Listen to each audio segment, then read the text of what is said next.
les gens, alors avant que la vidéo commence, c'est l'instant auto-promo de la boutique.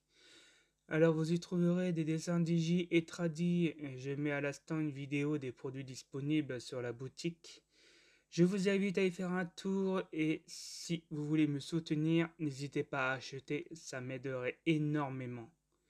Et je mets le lien de la boutique dans la description. Alors sur ce, bon visionnage, bye. Salut les gens. Alors avant de commencer, laissez-moi vous souhaiter une bonne année 2023 et pour certains, j'espère qu'elle sera meilleure que celle de 2022.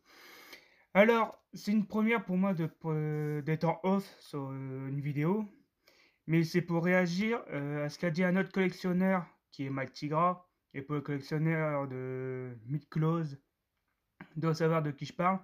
Elle voudrait rebondir sur son avis sur Bandai dans sa vidéo du Radamanto CE. Alors, je suis d'accord avec lui à 90% sur certaines choses. Et je vais pas détailler son avis, mais je vais simplement rajouter un truc. Et je veux simplement poser une question qui me paraît légitime. C'est pourquoi certaines mid-clauses réalisées par des entreprises pirates sont meilleures que celles de chez Bandai, qui est une énorme entreprise internationale. Parce que, au prix qu'on les paye, je trouve ça assez inadmissible d'avoir des figurines avec des pièces qui ont déjà des coûts au niveau peinture et des articulations pas fiables. Hashtag les EX Metal. Faut pas se cacher qu'il y a la désarticulation EX Metal ne tiennent absolument pas. Et au prix qu'on les paye, ça me fait chier. Et des visages ratés aussi, qui est pas normal. Mais bon, après, ça peut facilement être camouflé par le posing et tout ça. Et là, c'est une chose que je me dis que si vraiment les entreprises pirates, les MC Model, Model CIS, MST Model, Great Toy, etc., se mettent à faire des efforts sur les défauts de fabrication de leurs modèles et qui restent au même prix. Parce que faut pas se cacher, on achète du pirate parce que les figurines sont assez chères. Mais si vraiment il faut un effort sur la fabrication et qu'ils continuent à les vendre au même prix qu'ils font sur AliExpress, Bandai a énormément de gros soucis à se faire, même, j'ai envie de dire. Parce que je ne comprends pas qu'une entreprise aussi blindée niveau fric, euh, qui ne puisse pas rajouter des couches de peinture sur certaines pièces. Parce que, faut pas le dire, tout ce qui est partie plastique, là, une couche de peinture, pas plus. Ça, et généralement, ça tient pas des masses. Et c'est pas une couche de peinture qui va les ruiner, j'ai envie de dire. Et pour ma part, si les Miklos coûtent plus de 100 balles, de chez Bandai, hein, évidemment, et ben, je vais acheter une version bootleg. Parce que pour moins cher, on peut avoir aussi bien sur certaines pièces. Et je pense pas être le seul qui a pas forcément les moyens de mettre autant de pognon dans une figurine. Parce qu'il faut dire que tout ce qui est les dieux avec les juges, Hadès, les juges des enfers, tout ça, bah, on passe facilement dans les 130 à plus de 200 balles, voire peut-être plus, surtout pour les versions 24 carats des Chevaliers d'Or. Et surtout que je vais pas mettre autant de pognon sur des figurines qui risquent d'avoir des pets de peinture au montage. J'en ai quelques-unes où maintenant, bah, après ils ont de l'âge, hein, je dis pas, mais il y en a des neuves où ils font déjà le grand écart. Hein, les articulations tiennent pas. Les problèmes d'équilibre aussi. Ça aussi, pas mal, il y en a pas mal. Hein. Là, en équilibre, celle que j'ai beaucoup de mal, c'est avec Isaac du Kraken. J'ai énormément de mal à lui trouver une pose debout sans qu'il se pète la gueule. Alors, je suis obligé de le poser contre mon mur. Et après, je pense aussi surtout. Après, c'est les versions classiques. J'ai pas les UX, mais les juges Minos et EAC. eux aussi, j'ai beaucoup de mal à les faire tenir, surtout Minos avec ses ailes qu'il y a dans le dos qui sont bien plus lourdes que les trois autres. Mais voilà quoi, c'est en prix qu'on les paye quoi. Moi ça me fait mal ça me je dis à terme, moi ça me fait mal au trou de balle quoi. Et sans compter qu'il y en a une, c'est Kagao du Bénou, hein. Pas mal, j'ai eu vraiment pas mal de problèmes et je suis pas le seul avec, hein, qui a eu des problèmes avec, je veux dire. Parce que ni avec les ailes, bah, surtout les morceaux d'ailes qui ne tiennent pas dans le truc. Moi, j'ai été neuve, je l'ai montée la première fois sans forcer, elle est tombée, et je l'ai remis sans forcer, j'ai pété le truc en plastique qui permet de tenir la pièce. J'ai eu ça, qu'est-ce que j'ai eu d'autre avec celle-là? Parce que j'ai les jambes qui lâchent, les ailes, j'ai le vernis du plastron qui s'est tiré, sans aucune raison, parce que sur les autres pièces, la pâture est toujours là. Et là, ben, je sais pas si on le verrait, mais si vous allez sur mon Instagram, vous verrez. Je crois qu'il y a deux ou trois photos où on voit le plastron de Kagao, où on voit une partie du vernis qui a sauté. Et là aussi, hein, tout ce qui est peinture, ben, je vais pas faire la liste, hein, il y en a pas mal. Sans compter que j'allais oublier, mais quand je disais Matigra, il a aussi acheté la version bootleg de la Kagao EX, qu'elle est un cran au-dessus que la version Bandai. Et au prix qu'on paye comme je dis, je répète encore, après qu'on les paye, je trouve ça inadmissible.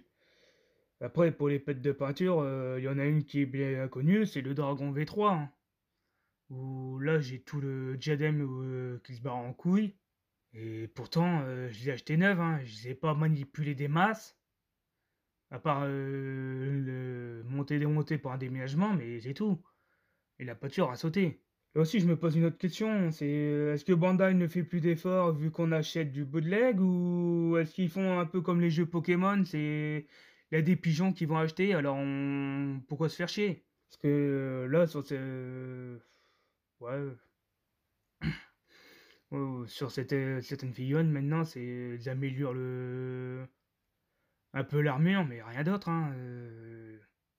Quand on voit un peu la version classique EX, des, des chevaliers d'or par rapport au revival. Des chevaliers d'or, mais est-ce qu'ils avaient vraiment besoin de faire des revival sur les classiques UX des chevaliers d'or? Pour moi, je trouve pas, mais bon. Là aussi, hein, je veux dire, je vais pas dire de mal pour ceux qui ont acheté la version revival, mais bon, ils ont vu qu'il y a des pigeons qui achètent et pour faire ça, ils vont donner un peu quelques miettes de pain en rajoutant des petits bonus dedans, c'est tout. Après, je sais pas vous, mais perso, moi j'en ai marre de payer un logo et un autocollant chromatique et pas une figurine de qualité, hein. Ce qui est, là aussi, il faut pas se le cacher, hein, si on paye si cher, c'est pas pour tout ce qui est la figurine et l'armure et tout, hein. Si on paye si cher, c'est pour le logo Bandai Namco, la Toei et Tamashi, hein. Et le pire, un truc qui me fait plus mal, c'est que on a l'autocollant Tamashi contrôle qualité. Quand on voit certaines figurines, excuse-moi, je sais pas où ils étaient les gars, mais je pense que quand ils ont mis l'étiquette, ils étaient plus à la cafette qu'en train de vérifier quoi que ce soit, hein. Et là aussi, hein, si on enlève toutes les marques, on pourrait revenir au prix des bootlegs en fait, hein. Et c'est là que je me dis aussi, c'est nous les fans de Senseiya et surtout de la figurine, on devrait taper du poing pour faire comprendre à Bandai qu'on en a marre. Marre de payer si cher pour des produits de qualité qui est juste au-dessus du moyen pour certaines. Et surtout, vu les prix. Parce que là aussi, hein, je vais pas rajouter une couche. Mais j'ai vu la vidéo de Matigra. Alors, je parle beaucoup de Matigra parce que je me suis refait toute sa playlist de montage de figurines. Mais je suis tombé sur la version 24 carats du Gémeaux. Quand on voit au prix de la figurine, et en sachant que là, c'est du chrome super brillant, tu sais que la moindre manipulation un peu forte, tu peux faire sauter la peinture et au prix qu'on la paye, parce que si je dis pas de conneries, la figurine, c'est du 300 ou 400 balles, hein, quand même. Et ce truc que tu te poses comme question quand tu vas l'ouvrir, c'est pas, en fait, tu devrais même pas tu devrais même pas pouvoir te poser la question, mais simplement être content de la déballer, de la monter. Mais là, dès que tu ouvres la boîte, tu te dis: «Tiens, bordel, est-ce que je vais pas la niquer en la manipulant?» Et ouais, je le rappelle parce que le prix, c'est plusieurs centaines d'euros. Alors oui, moi perso, j'en ai marre de payer si cher pour des figurines de qualité moyenne. Et comme j'ai dit plus tôt, si les marques pirates se donnaient les moyens, bah, ils pourraient proposer d'une clause du même niveau que Bandai, voire plus. Et il y a certaines figurines, c'est plus que Bandai. Est-ce normal que des pirates soient supérieurs qu'une entreprise internationale qui ait les droits? Et ça, c'est le résultat des marketeurs de chez Bandai, hein, aussi. Eux, c'est de la vente, de la vente et de la vente. On jette quelques miettes de pain aux fans, on sait qu'il y a des pigeons qui vont acheter, et voilà. Après, ceux qui fabriquent les pièces, tout ça, j'ai rien à dire. Mais là, c'est le service marketeur, hein, qui casse les couilles à tout le monde. Oser faire des figurines de qualité moyenne en mettant le logo de contrôle qualité de Tamashi. Et on se retrouve avec des figurines à plusieurs centaines d'euros, pas fiables. Et après, qu'on vienne pas m'attaquer disant que j'ai une haine sur Bandai. Non, j'ai rien contre eux parce que sur d'autres licences, Bandai font des trucs magnifiques, hein, dessus, sont géniaux. Y a rien à dire. Mais sur Miklos, faut s'avouer que sur cette haine, c'est de la merde. Et ça, c'est pas normal. C'est vraiment pas normal. Je sais pas, je sais qu'à moi, à un certain moment, Bandai commence à taper du poing pour que les bootlegs et les entreprises pirates l'arrêtent. Parce que je crois que c'est Metal Club qui se sont fait dégommer par Bandai, si je dis pas de conneries là aussi. Mais normalement, j'en dis pas. Mais si vraiment ils veulent arrêter qu'il y ait des bootlegs qui sortent, bah déjà qu'ils se mettent à plus travailler sur la qualité de leurs figurines, hein. Et aussi, qu'ils sortent un peu plus de figurines différentes parce que un peu là aussi, j'en ai un peu marre de voir toujours les mêmes, hein, avec des couleurs, avec des nouvelles couleurs. Parce que là, les gold, ben, on les a eu dans toutes les versions possibles, les OCE, les revival, les UX, les OCG, les OCG, OCE. Alors que là, ben, si je me souviens bien, c'est une bootleg qui a sorti, je me souviens plus du nom du personnage, mais c'est le maître de Shen. Je crois que c'est, oh, je sais plus le nom. Ah zut. Ouais, mais enfin, vous aurez compris, le maître de Shen, quoi. C'est une bootleg qui l'a sorti celle-là, alors que Bandai, il l'a pas faite. Alors, si on doit attendre des nouveautés venant des pirates que chez Bandai, là aussi ça craint. Les bootlegs, personnellement, moi je les verrais plus pour tout ce qui est que la figurine custom. Parce que là aussi, ça me ferait chier de mettre plus de 90 balles dans une figurine pour la customiser. Alors que si on prend une bootleg pour 30 euros ou 40 euros, ben, tu peux la customiser facile, hein, sans te préoccuper sans avoir mal au fion de niquer une figurine à 90 balles. Alors maintenant, si Bandai se met à rectifier tout ce qu'on leur reproche sur leurs pièces, bah tout ou tard, les bootlegs finiront par disparaître, hein, j'en suis sûr, parce que là, au moins, les figurines voleront leur prix. Même si j'ai eu beaucoup de mal à croire qu'ils finiront par disparaître, hein, parce qu'il y a toujours des gens forcément, qui n'ont pas les moyens de mettre autant d'argent dans une figurine, alors ils préfèrent acheter de la bootleg. Là, c'est totalement compréhensible, hein, c'est même normal, je le fais. Et je suppose qu'on n'est pas seul je suis pas le seul à faire. Mais peut-être certaines sous-marques qui finiront par disparaître. Même là, si j'ai beaucoup de mal à croire, hein, et sur ça, j'ai une théorie, mais je vais pas la dire, sinon on va me prendre pour un complotiste, mais Voilà quoi. C'est le constat qu'on peut faire maintenant, c'est de voir que Bandai, nous prennent plus pour des pigeons que pour des fans de leurs produits dérivés. C'est un constat malheureux, mais c'est un constat quand même, hein. Bah, ouais, j'ai pas trop détaillé, trop m'en penser non plus, parce que sinon ça va être une voix off de 2 heures, parce que j'en ai des choses à dire, et techniquement, sur la vidéo où je vais mettre la voix off, je suis pas sûr qu'elle dure aussi longtemps. Mais bon, voilà quoi. Après, ça reste que mon avis, chacun a le sien. S'il y en a sont d'accord, tant mieux. S'il y en a sont pas d'accord, vous avez les commentaires pour qu'on en discute, pour qu'on en débatte. Après tout, on est là pour kiffer les figurines mid-close, on n'est pas là pour se battre.